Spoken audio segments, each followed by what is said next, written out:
हिसार शहर में क्राइम दिन ब दिन बढ़ता जा रहा है। जी हाँ, हिसार में एक बड़ा मामला सामने निकल कर आया है, जहाँ पर 16 साल का लड़का जिसकी मम्मी हॉस्पिटल में एडमिट है, उपचार है, जिनका उपचार चल रहा है, वो अपने घर से निकलता है उन्हें खाना पहुँचाने के लिए, और उसे देर रात 3 से 4 युवक रोक लेते हैं, लूटपाट करते हैं और उसे गाड़ी में जबरन बिठाकर 3.5-4 घंटे तक उसे घुमाया जाता है, मारा पीटा जाता है और घर के बाहर छोड़कर ये कह दिया जाता है अगर कुछ बोला तो जान से मार दिया जाएगा। जिसके चलते हुए फिलहाल सभी के सभी परिजन इस समय सहम चुके, क्योंकि क्राइम दिन ब दिन शहर भर में बढ़ता जा रहा है। फिलहाल सेक्टर 13 के पार्षद अमित ग्रोवर इस मामले को लेकर सामने निकल कर आए और उनके परिजन भी पूरा मामला जानने की कोशिश करता हूँ। हिसार में क्राइम की सीमा किस ओर बढ़ती जा रही है। अगर बात करूँ हिसार के एसपी लोकेंद्र सिंह, जो नए अगर बात करो पॉइंट हुए थे हिसार शहर में, उनके आने के बावजूद भी कहीं ना कहीं लगाम नहीं लगती दिख रही। इस समय क्राइम दिन ब दिन बढ़ता जा रहा है। हिसार में 16 साल के लड़के को जबरन गाड़ी में बिठाया जाना, मारपीट करना, लूटपाट करनी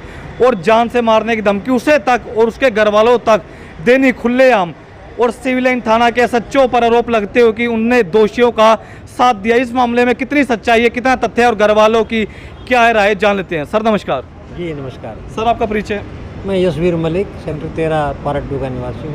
हरियाणा स्टेट सेक्टर कॉन्फेडरेशन पूरे हरियाणा का प्रधान भी हूँ। जसवीर जी अगर पूरा मामला बताएं खुलकर, ताकि जनता जनार्दन को पता चले, प्रशासन को और सरकार को पूरा मामला है तो है क्या। देखिए, मेरी वाइफ यानी उस बच्चे की मदर का यहाँ इस हॉस्पिटल के सामने हम खड़े हैं, इसमें परसों की रात को ऑपरेशन था। ठीक है जी। और लड़का यहाँ पे आ रहा था, जो जिस जगह के ऊपर ये इंसिडेंट हुआ वो हमारे घर के इसके रास्ते के बीच में पड़ता है। वो स्कूटर लेके जैसे यहाँ रास्ते में उन्होंने एक गाड़ी खड़ी थी, 2-3 लड़के शराब पिए हुए और को नशा किए हुए वो नीचे खड़े थे। उन्होंने उसको रोक लिया, रोक के उसके साथ मारपीट की। जो उसके पास था वो छीन लिया, 5,000 रुपये उसके पास थे।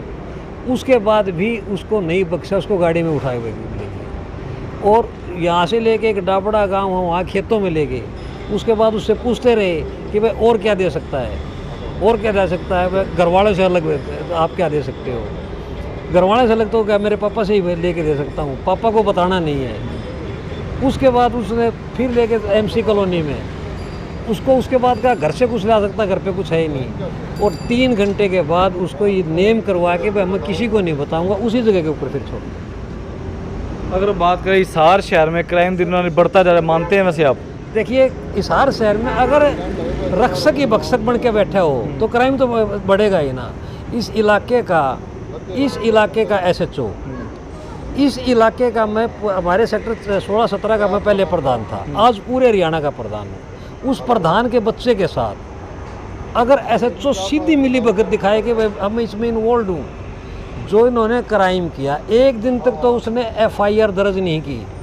इस केस की किसी ने, जब उस बच्चे का किडनैप किया जा रहा था, किसी ने 112 नंबर के ऊपर डायल कर दिया, जो कि पुलिस वालों ने ही, जो इन्वेस्टिगेशन वाले मेरे पास आए, उन्होंने बताया कि हमारे पास रात में किसी ने फ़ोन किया कि भाई यहाँ से किसी बच्चे को धक्का मुक्की करके लेके जाया जा रहा है। उनके पास नंबर, उन्होंने कोई कार्रवाई नहीं की। अगले दिन जब ये इस बात का पता लग गया कि कौन बच्चा था जिसको किडनैप हुआ, और उस CCTV कैमरे में सब कुछ चीज़ें आ गई, उसको दबाने का ये प्रयास किया कि एफआईआर ही दर्ज नहीं की गई। और रात को जिन लोगों के नाम आए जो ट्रेस हो गए, वो लोग सारे के सारे एसएचओ के पास बैठे, और उसने एसएचओ ने हमारे घर पे भेज दिए 9:30 बजे, जिनमें एक लेडी थी जिन्होंने वो हरकत की। इसमें मैं आपको वीडियो दूंगा जिसमें साफ ये कह रहे हैं कि या तो एफआईआर उल्टे लेने, नहीं तो पूरे परिवार को गोली मार देंगे। अच्छा, ये गोली मार देंगे। जी जी जी जी। हम एसएचओ को फ़ोन करते रहे, पुलिस को फ़ोन करते रहे, भाई ये तो घर पे आए बैठे हैं, ये घर पे आए बैठे हैं, आप यहाँ पे आइए। और हमारे घर से 100 मीटर की दूरी पर है थाना, सिर्फ 100 मीटर की दूरी पे, और इस सेक्टर का मैं मुख्य आदमी हूँ मैं, तो उसका घर भी सुरक्षित नहीं है, उसका बाहर भी सुरक्षित नहीं है। एसएचओ साहब और कोई नहीं आए। क्यों नहीं आए? क्योंकि भेजे उसके हुए थे। हम फिर पूरी कॉलोनी के, पूरे सेक्टर के जो लोग मेरी लाइन के, हम वहाँ थाने में गए आधा घंटे के बाद अपने बताने, वो सारे के सारे एसएचओ के पास बैठे चाय पीने लग रही। सर एक एसएचओ का नाम पता है, वो नाम बता सकते हैं? एसएचओ का मुझे अब नाम पता लगा है कि बलबीर सिंह, दलबीर पुनिया है, कोई दलबीर पुनिया। और जब हम गए सेक्टर वाले, उसके बाद भी एसएचओ साहब ने क्या किया कि कान के ऊपर फ़ोन लगाए रहे। हमने फिर लिखित में एप्लीकेशन दी, भाई जो अपहरण करता है वो दोबारा फिर घर के ऊपर अटैक हो रहा है, वो कान के ऊपर फ़ोन लगाए रहे, फिर एकदम करके कहीं एक्सीडेंट हो गया, उठ के भाग गए। बात भी नहीं की। आज जब सारे लोग गए, जब जाके आपने मेरे FIR दर्ज कर दी, कोई एहसान कर दिया? FIR दर्ज कर दी, रात में तेरे को पास उठाए हुए हैं, अब उनको तेरे सामने बैठे अरेस्ट क्यों नहीं किया? एक FIR का कागज दे सर, दिया। जो दावा था कहीं ना कहीं हर पुलिस वाला गलत नहीं होता, पर कुछ ऐसे हैं जो वर्दी पर दाग लगा देते हैं। सेवा सुरक्षा सहयोग का नारा है, उस नारे पर सिविल SHO खड़े हैं। बिल्कुल खड़े नहीं है, मैं कहता हूँ कि संरक्षण दे रखा है। कहीं ना कहीं इसमें, इस फिरौती में कहीं ना कहीं शामिल मिलेंगे, या कहीं ना कहीं इस तरह का अगर ऊपर से अगर कोई दबाव है सरकार का, तो उससे बुरी बात तो कुछ हो ही नहीं सकती है। एक स्कूल के बच्चे को इस तरीके से उठा लिया जाए और उसमें भी पुलिस का सहयोग उल्टा हो जाए, तो इससे कमज़ोर कानून व्यवस्था क्या होगी? फिर तो कोई भी सुरक्षित नहीं। और यहाँ तक कि फिर उसके घर के ऊपर अटैक कर दिया जाए, उसको इतना डरा दिया जाए, भाई तूने मना किया था मैं नहीं करूँगा, तो अब तेरे घर पे जाके डरा देते हैं। अब आपकी प्रशासन से, पुलिस प्रशासन से, जितने भी आला अधिकारी देख रहे हैं, क्या मांग है? मेरी आला अधिकारियों से मांग है कि मैं एक पूरा हरियाणा का जाना माना चेहरा हूँ।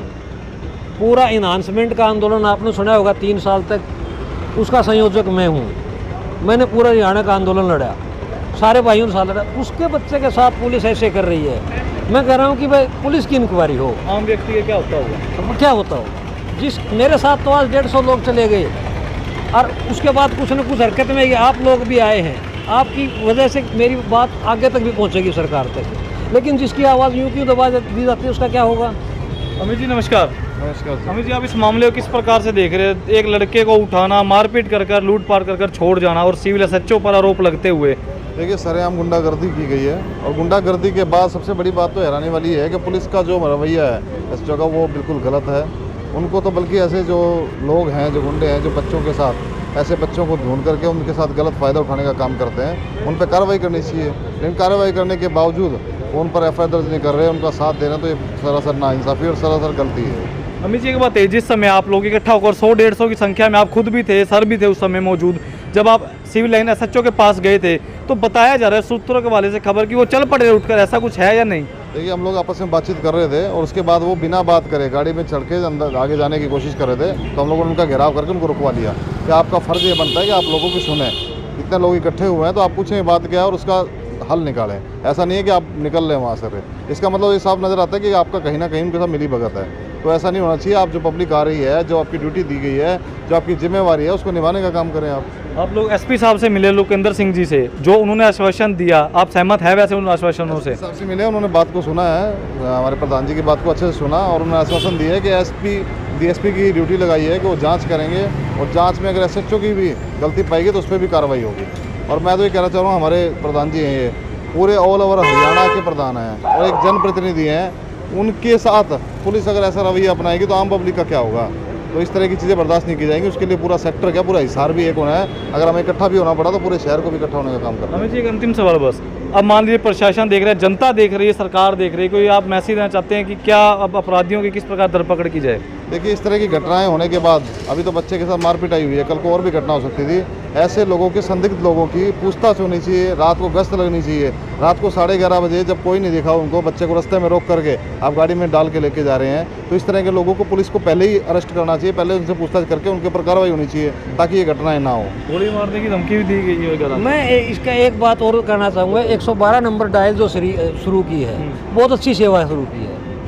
वो खुद पुलिस ये कह रही है, आप उनसे जाके पूछिए कि भाई हमारे पास 112 पे डायल आया है, एक नंबर है, हम इसको हम विटनेस भी बनाएंगे।